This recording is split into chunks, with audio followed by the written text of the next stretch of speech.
Jadi terlanjur hamba cerita bab Palestin sikit ni untuk nak perbahas hak dalil lagi insya-Allah Rabu ni dah. Ti email ada umur dak.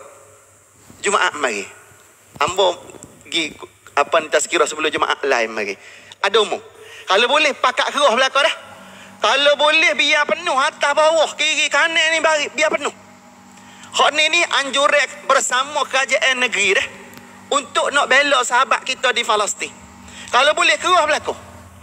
Hak kecil, hak tua, hak muda, hak jauh, hak dekat.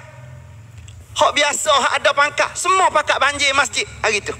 Kita pakat amin doa. Kita bagi sokongan. Kita pakat mari selaginya bawa piti. Bawa piti. Memang hasrat kitanya melalui kerajaan negeri, melalui saluran yang betul ni, kita nak kumpul dana sebanyak-banyaknya.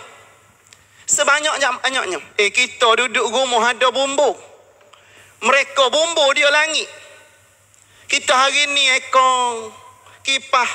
Mereka debu. Panas ceng berdebu. Kalau sejuk. Dengan pakaian sebab kekurangan, makan minum sebab kekurangan.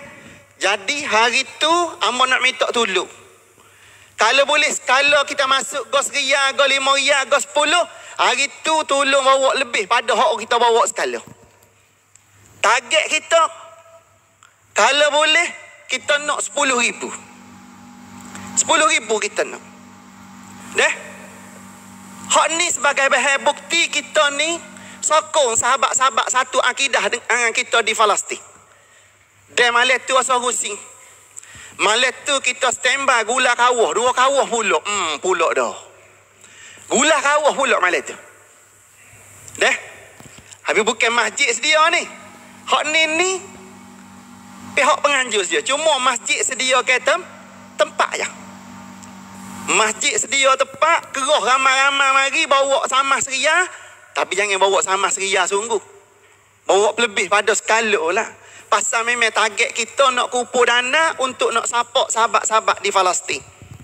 Nak bina balik rumah tangga mereka, masjid mereka, pakaian mereka, makan minum mereka. Nak bina balik. Dah? Hak kita duk beri untuk dataran kita. Hak tu. Malam tu, segala tabung melibatkan tabung ni, kita nak beri tumpu kepada Palestin belakang malam tu. Dah? Kalau boleh kerah belakang insya-Allah. Dah?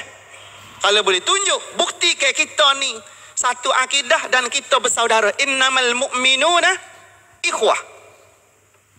Kita bersaudara. Dah? Jadi, bila mana sahabat kita diperlakukan sedemikian rupa, maka biar kita tak boleh pergi pun bersama mereka, paling kurang kita support melalui harta benda kita, doa kita paling kurang tak apa dah. Paling kurang tak apa dah gitu.